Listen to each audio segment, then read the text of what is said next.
Hi, hello everyone. This is Staff Ice Academy. நாம இன்னைக்கு தினம் ஒரு திட்டம்ல எந்த திட்டம் பார்க்க போறோம் அப்படினு பாத்தீங்கன்னா வந்து கலைஞர் கனவு இல்லம் திட்டம் அப்படினு சொல்லிட்டு அந்த திட்டம் தான் பார்க்க போறோம். சோ இந்த திட்டம் வந்து 2024ல கொண்டு வரப்பட்ட ஒரு திட்டம். 2024ல சட்டப்பேரவையில் நம்மளுடைய முதலமைச்சர் மு.க. ஸ்டாலின் அவர்களால் வந்து தொடங்கப்பட்ட ஒரு திட்டம். அங்க தான் வந்து அதை ஃபர்ஸ்ட் அந்த திட்டம் கொண்டு வரோம் அப்படின்னு சொன்னாங்க. ஓகே, ஸோ இந்த திட்டம் பார்த்துடலாம். ஃபஸ்ட்டு பாயிண்ட் என்ன அப்படின்னு பார்த்தீங்கன்னா, கலைஞர் கனவு இல்லம் என்பது 2030ஆம் ஆண்டிற்குள் தமிழ்நாட்டை குடிசைகள் இல்லாத மாநிலமாக மாற்றும் நோக்கத்துடன் தமிழக அரசால் தொடங்கப்பட்ட ஒரு முக்கியமான வீட்டு வசதி திட்டமாகும். ஸோ குடிசை இல்லா தமிழகம் அப்படிங்கிறது தான் இதோட டைட்டிலு. ஸோ குடிசை இல்லா தமிழகம், குடிசை இல்லா தமிழ்நாடாக வந்துட்டு கொண்டு வரணும். அஜெண்டா எப்போ வச்சுருக்காங்கன்னா 2030ல் இந்த குடிசை இல்லா ஒரு நாடாக நம்ம நாடு இருக்கணும் அப்படிங்கிறதுக்காக, தமிழ்நாடு இருக்கணுங்கிறதுக்காக கொண்டு வரப்பட்ட ஒரு திட்டம்னு சொல்லியிருக்காங்க. இந்த திட்டத்தின் கீழ் கிராமப்புறங்களில் வசிக்கும் ஏழை எளிய மக்கள் தங்களது பழைய குடிசைகளுக்கு பதிலாக புதிய கான்கிரீட் வீடுகளை கட்டிக்கொள்ள அரசு நிதி உதவி வழங்குகிறது. அரசு வந்து கான்கிரீட் புதிய வீடுகளாக இந்த மாரி குடிசைலாம் இல்லாமல் எளிய ரொம்ப வறுமை நிலையில் இருக்கக்கூடிய மக்கள் வந்துட்டு ஒரு கான்கிரீட் வீடு கட்டி இருக்கிறதுக்கு அரசு வந்து உதவக்கூடிய ஒரு திட்டம் தான் வந்து இந்த திட்டம் அப்படின்னு சொல்லிட்டு பார்க்குறோம். இந்த திட்டத்தோட சிறப்பு அம்சங்கள் என்ன அப்படின்னு பார்த்திங்கன்னா வந்து, நிதியுதவி வந்து ஒரு வீடு கட்டுவதற்கு மொத்தம் 3,50,000 ஸோ வழங்கப்படுகிறது. இதில் 3,10 லட்சம் கட்டுமானத்திற்காகவும் மீதமுள்ளது தொகை கட்டுமான பொருட்களை வழங்கப்படலாம் அப்படிங்கிறதையும் நம்ம பார்க்குறோம். ஓகேவா? ஸோ நிதியுதவி எவ்வளோ கொடுக்குறாங்க அப்படின்னு பார்த்தீங்கன்னா வந்து 3.5 lakhs வந்துட்டு கொடுக்குறாங்க அப்படின்னு சொல்லிட்டு பார்க்குறோம். 3.10 lakhs வந்துட்டு கட்டுமானத்திற்காகவும் மீதமுள்ள தொகை கட்டுமான பொருட்களாக வழங்கப்படலாம் அப்படின்னும் சொல்கிறாங்க. ஓகேவா?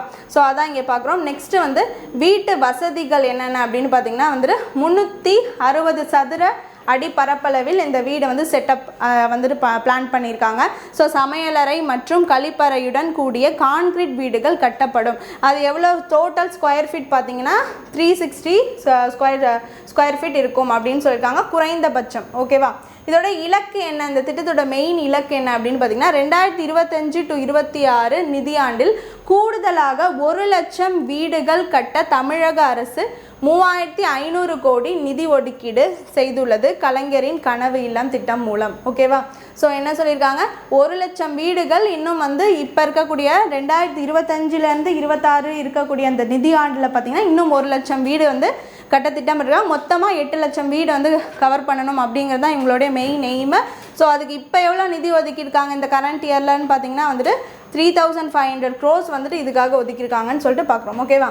நெக்ஸ்ட், கலைஞரின் கனவு இல்லம் திட்டத்தில் 800 கோடி அலோகேட் பண்ணியிருக்காங்க to the rural housing scheme அப்படின்னு சொல்லிட்டு பார்க்குறோம் மொத்தத்திற்கு. நெக்ஸ்ட், தகுதிகள், பயனாளிகள் குடிசை வீடுகளில் வசிப்பவர்களாக இருக்க வேண்டும். அவங்க வந்து ஏற்கனவே கான்கிரீட் வீட்டில் இருந்தாலும் அவங்க வந்து அந்த ஸ்கீம் வந்து அவங்களுக்கு செட் ஆகாது. ஸோ அவங்களுக்கு எப்படி இருக்கணும்னா வந்து குடிசை வீட்டில் இருக்கிறவங்களா இருக்கணும். சொந்தமாக பட்டா அல்லது வீட்டுமனை உரிமம் வைத்திருக்க வேண்டும். ஸோ பட்டா இல்லைனா வீட்டுமனை உரிமம் இருக்கணும் அவங்கக்கிட்ட. நெக்ஸ்ட்டு, வேறு எங்கும் சொந்தமாக கான்கிரீட் புக்கா வீடுகள் இருக்கக்கூடாது. புக்காரா என்னென்னா ஒரு பெர்மனண்ட் டியூரபிள் ஹவுஸ் அப்படின்னு சொல்லக்கூடியது. ஸோ எந்த ஸ்டேட்டாக இருந்தாலும் ஒரு பெர்மனெண்ட்டாக ஒரு நல்லா இருக்கக்கூடிய வீடு, அந்த டைப் ஆஃப் ஹவுசஸ் வந்துட்டு அவங்க வச்சுருக்கக்கூடாது. சரியா? அது ஒன்று. நெக்ஸ்ட்டு, பயனாளிகளின் தேர்வு அந்தந்த கிராம ஊராட்சி மற்றும் ஊரக வளர்ச்சித்துறை மூலம் மேற்கொள்ளப்படுகிறது. சரியா?